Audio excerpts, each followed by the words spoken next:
na nwanne ya nwoke nwere ezigbo ego na ife ụdị ego nwanne ya nwoke nwere ịkụja so ọkwana ya mana anyanwa bụ diọkpala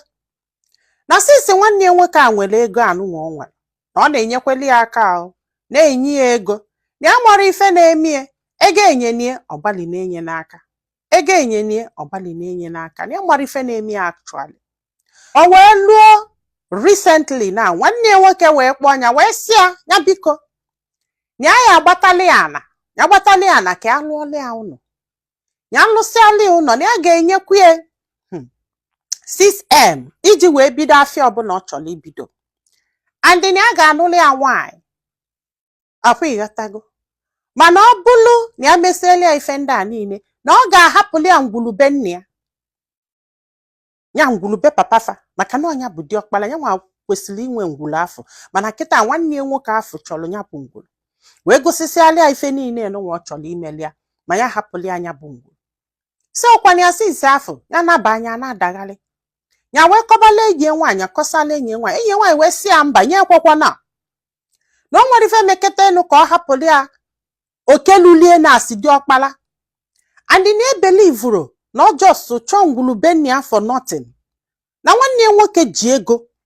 and na anọ ọbụla gụli anụ na ọ ga-agbatị ya kedu ihe o ji wee bụrụ ngwulu a ka ọ chọrọ na ife enyi nwaanyị kwuru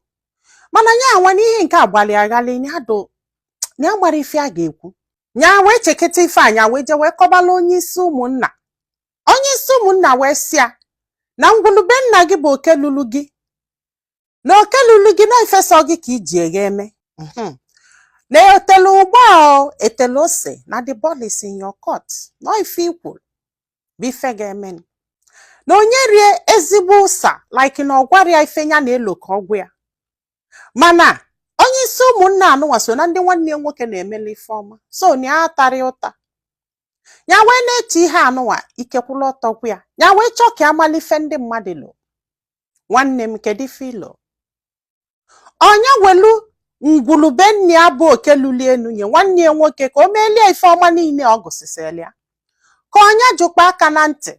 jide oke luli enu mana ịmakwa na ọ bụrụ na ọjụ na nsogbu ga-adụ n'etiti ya na nwanne ya nwoke and na nwanne ya nwoke nwere ike gbafeli ya ọsọ ọma nyezili ya aka ọma ngwazi okwu mgbe afọ esemokwu abịa